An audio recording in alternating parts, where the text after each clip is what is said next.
suoraan eduskunnasta. Presidentti lähtee nyt mukaan. Herra Eversti-luutnantti. Kansakunnan kohtalo on pöydällä. Otetaan sinut nyt mukaan. Mihin? Niin, totta kai. Haluan sanoa, että olen iloinen siitä, että minuun luotetaan. Ja että saan olla mukana tässä. Vallankumous. Vallankumous.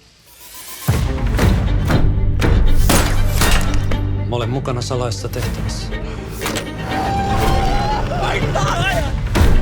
Ståhlberg.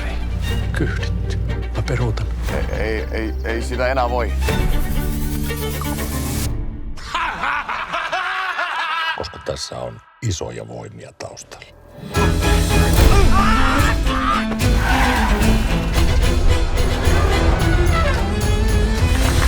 Marssimme Helsinkiin! Isänmaalla. Veera, minä luotan sinuun. Tosta puutu kuin rantapallo.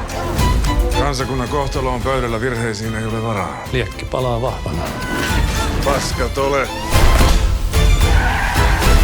Herra kenraali, oliko tämä tässä? Ammummeko nyt itsemme?